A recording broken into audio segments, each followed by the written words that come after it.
आता आपण सह्याद्री ओलांडली ना. सह्याद्रीच्या ह्यांग आलो आता. पाऊस झालाय पाऊस होतोच तिथं.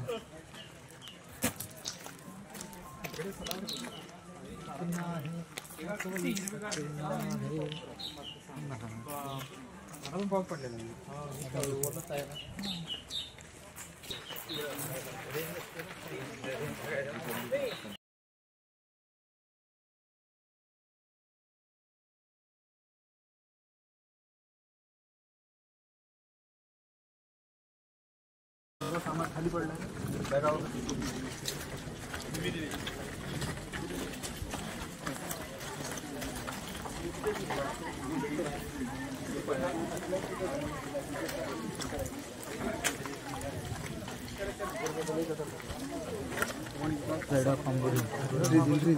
अरे भैया काढली फोटो घेतला. तसे फोटो मी व्हिडिओ घेतोय. अरे हा तुमचे फोटो मारत ना. हां हां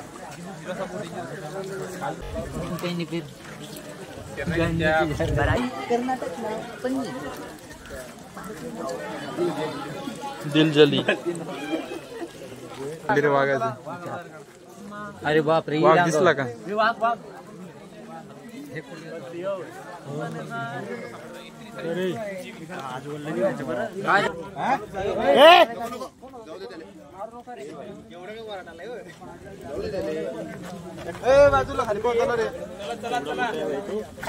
निळा कलर आहे ना. कलर बघ. चला भारी खाली पाहून चला. अरे 7 करोडला पण विंचू नाही परवडला. तुम्हाला माहिती आहे का काही? नाचायला लावतोय. हरणटोळ झाडावर पार आहे हळूहळू.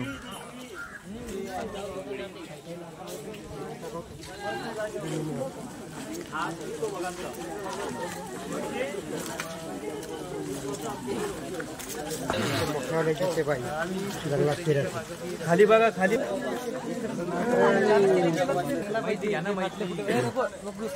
खराब पाण्यात पाऊसच तेवढा आहे. सगळ्यात जास्त पाऊस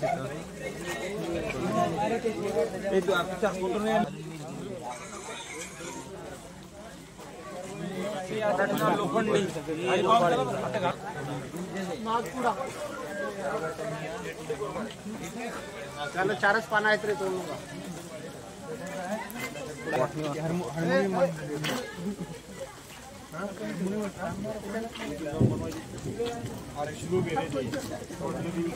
चल बघ ऍक्ट्रेस व्हायला पाहिजे होतं. मॉडेल व्हायला पाहिजे. रानतूर आहे ही. धमकी दिली नाही ऐकणार. धमकी दिली आम्ही तोडूच. हे ओंब तोडता आमच्या मुली सर्व झाड गोचर करून ठेवलं. तोडा. अरे पान राहू द्या रे. त्याचं पान राहिलं दुसरं ना.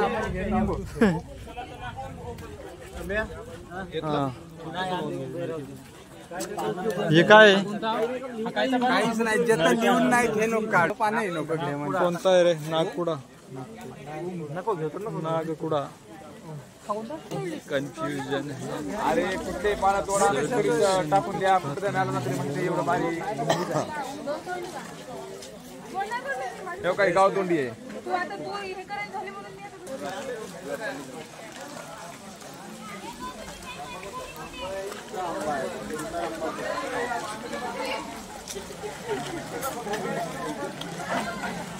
अरे यार इथं चिकूचं उडी नका मारू बर का. काय विंचू बघा ना तिथं. लई येतच नाही. तिथं घेऊ होतं.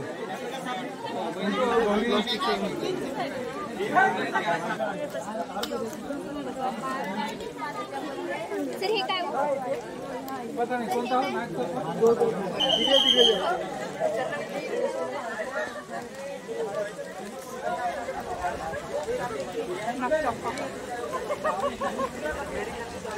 भूषण या बकरी म्हणतात आम्ही भूषण भूषण बरोबर वरचं तोंड नाही आले आमच्या इच्छा मी ना नाव लक्षात आलं मला तुझं नाव दिलं थोडंसं कुठं फिरवलं जंगली सारखं वागायचं बघा जंगली सारखं वागायचं केलं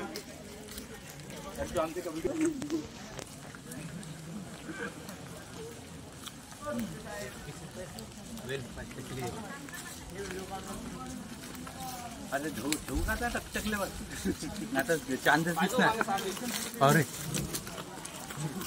तू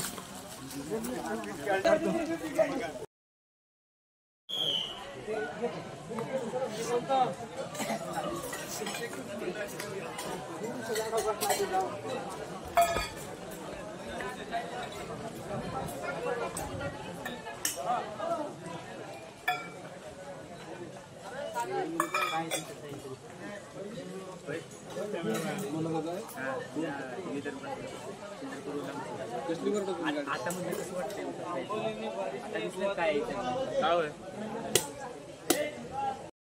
यासाठी आपण वेळोवेळी त्याच्या नोंदी घेऊ शकतो आणि म्हणून एखाद्या जंगल क्षेत्रामध्ये आपण 5 हेक्टर 10 हेक्टर 3 हेक्टर म्हणजे जसं आपल्याला सोयीस्कर होईल पण जास्तीत जास्त करून आपण 5 हेक्टरचा पॅच असा निवडला जातो की ज्यामध्ये जैवविविधता भरपूर आहे, व्हेरिएशन्स भरपूर आहे आणि त्या जैवविविधतेचा आपल्याला अभ्यास करणं हे भविष्य काळासाठी सुद्धा आपल्याला जास्त उपयुक्त ठरू शकतं. अशा पद्धतीनं आपण हा जैवविविधतेचा भूखंड निवडलेला असतो. सुरुवातीला एक 5 हेक्टरचं आपण क्षेत्र निवडलं तर त्याची हद्द आपण फिक्स करतो. त्या हद्दीच्या आपल्याला आयडेंटिफाय होण्यासाठी जेव्हा आपण अभ्यासासाठी येतो किंवा इतर अन्य लोक जेव्हा येतील तेव्हा त्यांच्या अभ्यासासाठी सुद्धा आपण त्याच्या हद्दीवरची जी झाडं आहेत त्यांना मार्किंग करतो. म्हणजे मगाशी मॅडमने दाखवलं की काळ्या रंगाचे असे पट्टे म्हणजे तो हद्दीचा एक पॉईंट आहे की तिथून पूर्णपणे जे काय 5 हेक्टरचा दुसरा जो पॉईंट आहे त्यानंतर तिसरा पॉईंट आणि चौथा पॉईंट अशा 4 पॉईंटपर्यंत अशा चारही बाजूने त्या हद्दीची झाडं आपल्याला एका ठराविक कलरच्या मार्किंगने कोडिंग केलं जातं आणि त्या झाडांची आपल्याकडे नोंद रजिस्टरला घेतली जाते. आता हा 5 हेक्टरच्या क्षेत्राची जी हद्द आहे त्या हद्दीवर सुद्धा त्याचे बुरुंज पण छोटे छोटे पोल्स आता अलीकडच्या काय छोटे पोल्स होतात ते पण मारले जातात एका ठराविक स्पेसिस अंतरवर 20 मीटर वगैरे आणि या पद्धतीनं तुम्हाला पोल पण हे बघायला मिळतील. त्या पोलचं मार्किंग दरवर्षी केलं जातं. आता हा 5 हेक्टरचा आतला जो पॅच आहे त्यामध्ये जी जैवविविधता आहे त्या जैवविविधतेमध्ये असणारी मोठी झाडं म्हणजे खूप मोठी झाडं त्यानंतर सिरप क्वालिटीमध्ये म्हणजे झुडूपवर्गीय वगैरे आणि जमिनीवर असणारी छोटे छोटे गवत आणि त्याचे व्हेरिएशन असं वेगवेगळ्या पद्धतीनं त्याचं रेकॉर्डिंग केलं जातं. हे रेकॉर्डिंग करण्यासाठी सॅम्पल प्लॉट्स त्यामध्ये पुन्हा आपण बनवून घेतले जातात. म्हणजे 10 बाय 10 मीटरचा पहिल्यांदा एक प्लॉट आखला जातो. त्यामधली मोठी झुडपं आणि छोटी असणारी झुडपं आणि अगदीच जमिनीवर वाढणारे छोटे छोटे गवत किंवा अतिशय सरीसृप अशी छोटे छोटे वनस्पती वगैरे ज्या असतील त्यांच्या नोंदी घेतल्या जातात आणि नंतर त्यामध्ये 10 बाय 10 मध्ये 2 बाय 2चे पुन्हा प्लॉट पाडले जातात.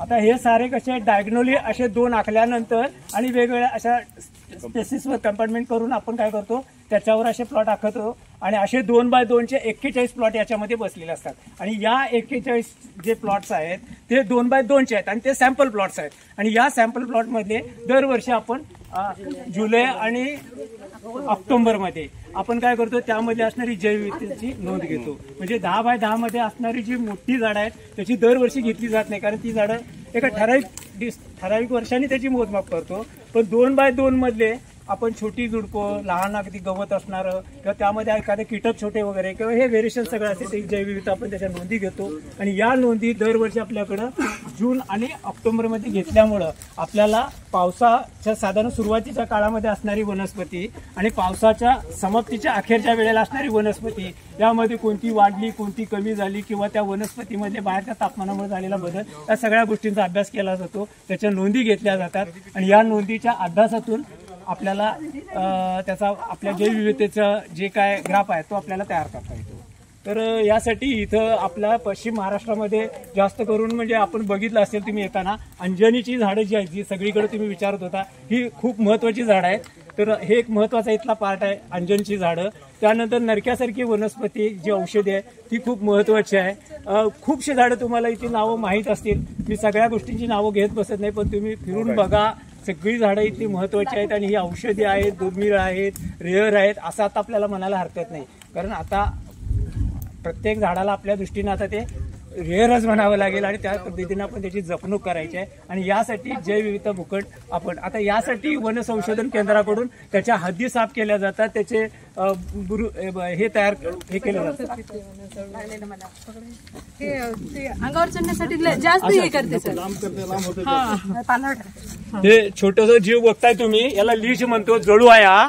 तर हा आपल्या आंबोलीमध्ये असतो. याचं वैशिष्ट्य असं आहे की हा रक्त शोषण करणारा जीव आहे. हा रक्त शोषण करण्यापूर्वी आपल्या शरीरावर जेव्हा चढतो तेव्हा तो त्याच्या जबड्याच्या ह्याच्याने वाय आकाराचा शेपने असा चावा घेतो. हा चावा घेण्यापूर्वी तो आपल्या शरीरातील एक द्राव आपल्या शरीरामध्ये सोडतो.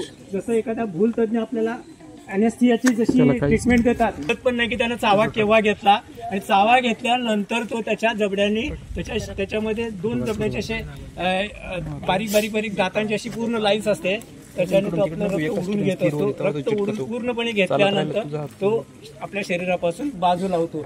पण निसर्गामध्ये हा जीव इकडून तिकडून रक्त प्याला ना तर एवढा मोठा छोटासा दिवसा जोक म्हणतात आणि लीच असा इंग्रजी शब्द आहे. त्याचा अभ्यास खूप महत्वाचा आहे, कारण ज्या वेळेला पाऊस पडतो तेव्हाच हे बाहेर येतात जमिनीबाहेर.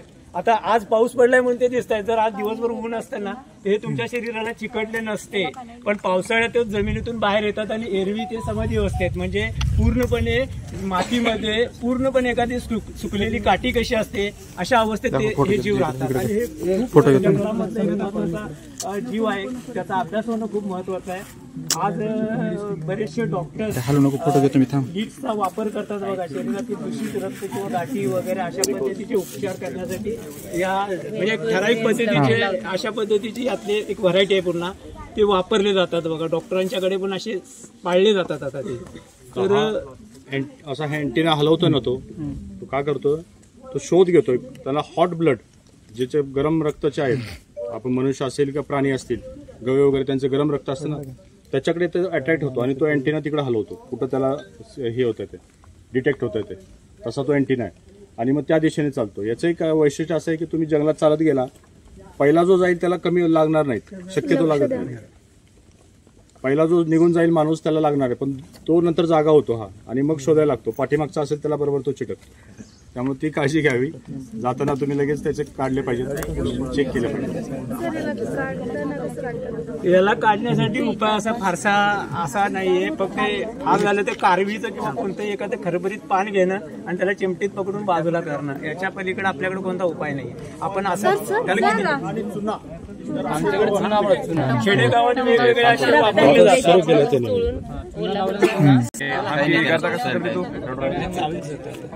लवकरच पकडते सर. चावलेले जाणवतं की नाही त्याचं सोल्युशन सोडतो, तिथं अनेस्थेशिया देतो, तो बेहोश करतो आणि मग नंतर म्हणजे तेवढी जागा तो पूर्ण सुंदर करतं आणि मग चावा घेतं आणि फुगल्यानंतर एवढा मोठं झाड होतं. तो बाजूला काढला तरी बराच वेळ रक्त हो का? कायम होत राहणार नाही, कारण त्याच्या त्या शरीरातला जो द्रव सोडलेला असतो ना त्याच्यावर रक्त पातळ होण्याची प्रक्रिया आपल्या शरीरात चालली असते.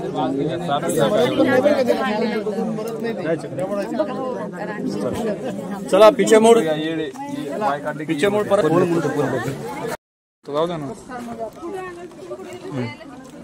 घ्या लवकर का.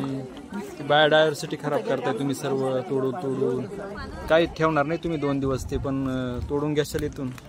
बस शेंडाच तोडला तर रान मेरे काय भाजीला वापरायचे. अरे बापरे बाबा,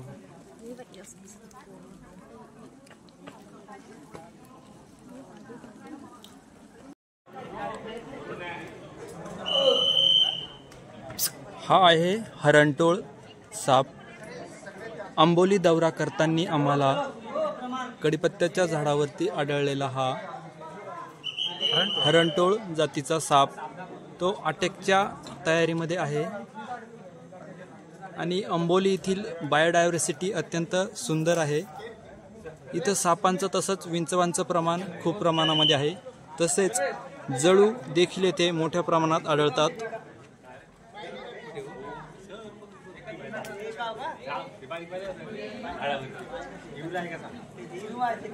तुला म्हातारा होईपर्यंत नाही दिसणार, तेव्हा मोबाईल हा जास्त एकदम पाहणाऱ्याला दिसत नाही तो. गर्द झाडीमध्ये असतो, तो दिसत पण नाही लवकर. बारीक निरीक्षण केले तर तो दिसतो. तीन प्रकारचे सर आपल्याला ग्राउंड ऑर्किड मिळालेले होते, तर ते सगळे आपण इथे लावलेले. प्लस बटरफ्लाय गार्डन इथून आत गेल्यानंतर ही फुलपाखरं. आता काय आलं नेमकं, आज पाऊस चालू आहे, त्यामुळे तुम्हाला बटरफ्लाय म्हणावे तितके दिसणार.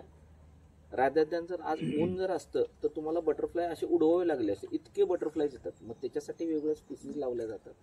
खरं सर मी तुम्हाला ते सगळ्यांची नेम्स वगैरे तुम्हाला मी पाठवून व्हॉट्सअप करतो सरांना मी. त्या दृष्टिकोनातून तुम्ही फक्त एक लक्षात ठेवा की ही जी काय गार्डन आहे तर ही बायोडायव्हर्सिटी पार्क असं म्हटलं जातं याला. इथं वेगवेगळ्या प्रजातीची सह्याद्रीच्या बेल्टमधली जेवढी काय औषधी वनस्पती आम्हाला कुठं काय ज्या काय मिळत असतात तर त्या आम्ही ह्या एकवटून इथं लावत असतो, जेणेकरून तुमच्यासारखे विद्यार्थी असोत किंवा कोणी अभ्यासू असो तर त्यांना कॉलेज स्टुडंट असो तर त्यांना तिथल्या तिथं एकाच ठिकाणी ह्या 5 हेक्टरमध्ये ते बघायला मिळावं. हाच ह्या सगळ्या मागचा उद्देश आहे. ओके सर, ठीक आहे सर. आज आपण 2 मिनिट उद्यान आयफोन कोणाकडे आहे? तुम्ही ह्याच्यावरती जा, ॲमेझॉनवरती त्यांची पुस्तकं तिथं आहेत. विकिपीडियावरती बघा, फेसबुकवरती बघा, त्यांचं सगळं लिटरेचर त्याच्यामध्ये आहे. तर हे फक्त हे पण गार्ड होते, फॉरेस्टर झालेत, आता फॉरेस्टर आहेत ते. तर अशी तुम्ही देखील तुमचा एक वेगळा व्यासंग तुम्ही निवडला पाहिजे. फक्त आपण अभ्यास करतो किंवा फॉरेस्टर झालं असं नाही. अशी ही एक उदाहरणं आपल्या डिपार्टमेंटमध्ये अनेक आहेत, तर ती बघायला शिका. त्यांना पुन्हा एकदा आपण हे करू. यांचं ट्रेनिंग पण आपल्याकडे झालेलं आहे. फायटर 1 2 3. आणि त्यांचा पूर्ण स्टाफ त्यांनी देखील आपल्याला बरंच सहकार्य केलं. आता तो कंटिन्यू करतो, मग आपण पुढे जाऊ सरांच्या बरोबर. आज आपण वन उद्यान आंबोली इथे आलोय. इकडे येतो, रस्त्यावर ये, रोडवर या. फोटो घ्या मॅडम. हा सर इथं अरे खाली ते लावलेले ते.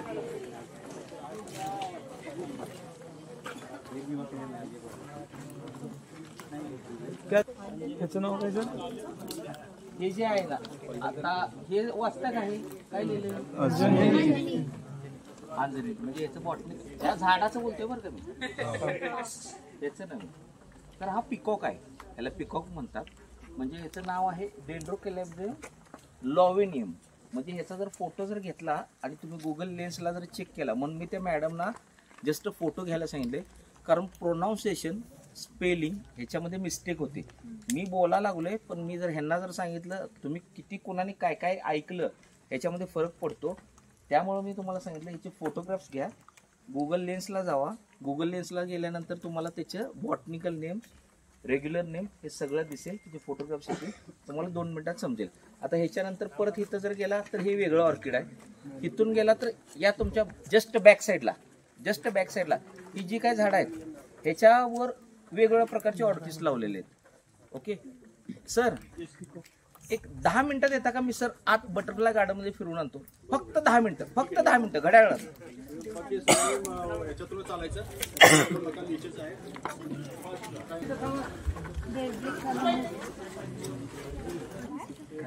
आणि झाड कशाचं आहे माहितीये का? मॅडम कुठे गेल्या? फोटो काढून बघा मॅडम, फोटो घ्या. डिओ तोडल्यावर काय कुठे गेले मॅडम? पानवाले मॅडम कुठे गेले?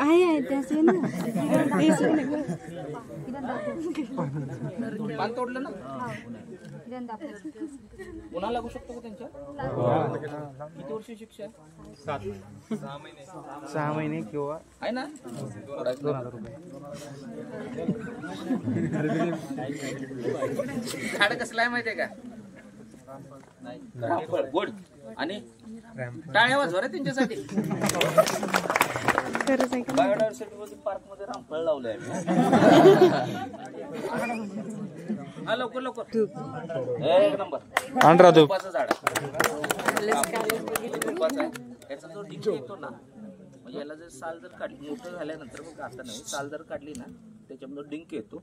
तो डिंक म्हणजे धूप जळत्या इंगळावर जर टाकलं तर धुपाचा वास येतो.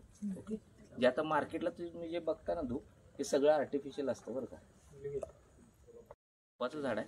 इथं आपल्याकडे 2 झाड आहेत. हे मोठं एक आहे, थोडंसं एवढं छोटं आहे, अजून आम्ही लावलेलं नाही, त्यासाठी खड्डा काढून ठेवला आहे तिथे बॅक साईडला, त्यात लावतो. आता इथं जे कमाणी जे बघताय त्याच्या पहिल्या कमाणीपाशी सगळ्यांनी जाताना बघा तर ही एक क्लाइंबर लावलेली आहे, वेल लावलेली आहे, तर त्याचं नाव आहे बदक वेल. तर हे कॉमन मॉर्मॉनचं पोस्ट प्लांट आहे. पोस्ट प्लांट आहे. ओके, त्याच्यानंतर तुम्ही ज्यावेळेला आत जाल त्यावेळेला आता कुंडीमध्ये जी बिगोनियासारखी जी झाडं दिसत, ग्रुप फार मोठा झालाय, सगळ्यांना एका ठिकाणी आत गेल्यानंतर थांबता येणार नाही. ओके, त्याच्यानंतर आता तुम्हाला मी जस्ट आत गेल्यानंतर 2 प्रकारची फुलपाखरं असतात. एक फुलपाखरू असतं आणि दुसरं एक प्रकार असतो मॉथ माहिती आहे ना, जो पंख पसरून बसतो. जस्ट बॅक साईडला तुमच्या बोर्ड जर बघितला तर वरच्या साईडला मॉथ आहे आणि खालच्या साईडला एक फुलपाखरू आहे, ब्लॅक अँड व्हाईट जे दिसतं ना, दिसतं का, त्याचं नाव आहे कॉमन क्रू. ओके, आणि वरती आहे तो मॉथ आहे. ओके, आता मॉथचं तुम्हाला घरटं इथं आत गेल्यानंतर दाखवतो. सावकाश या, माझ्या मागून या, सावकाश या, सावकाश. बदक वेल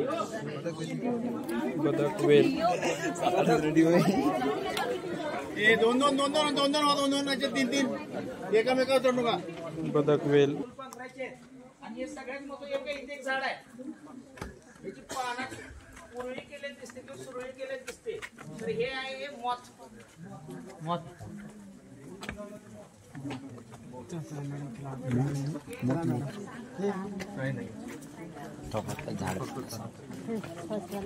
त्याच फुलपाखरू बनते, तडलेले पानं.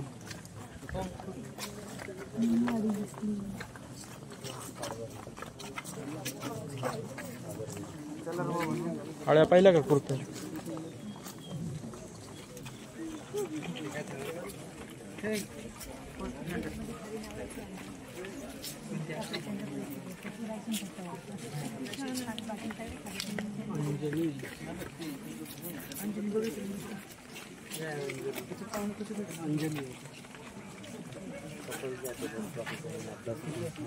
स्टडी त्यांच्याच होते आपल्या अर्ध्याला म्हणण्याला लागेल. कोणती गेलं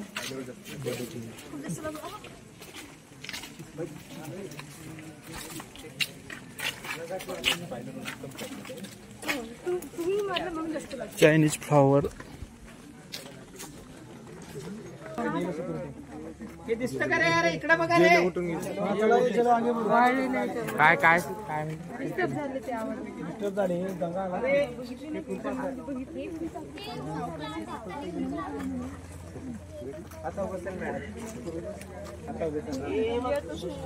ऑर्किड आहेत बरं का, हे फार रेअर ऑर्किड आहेत.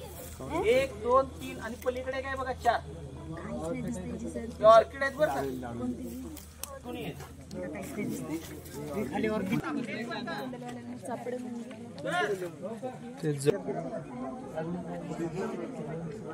विनाकारण कुठं हात इकडे लावू नका, कुठलं पान तोडू नका. सांगितले तरी तुम्हाला नाही. आता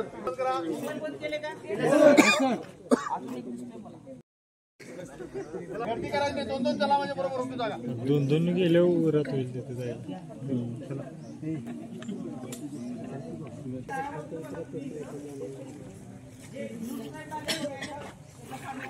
काय तिथे? हा काय तिथे? 100 रुपये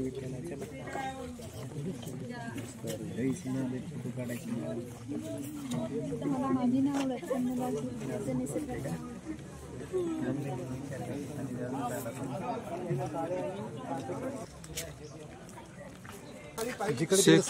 शेकरूचं घरट आहे का? घरट्यामध्ये बसलाय.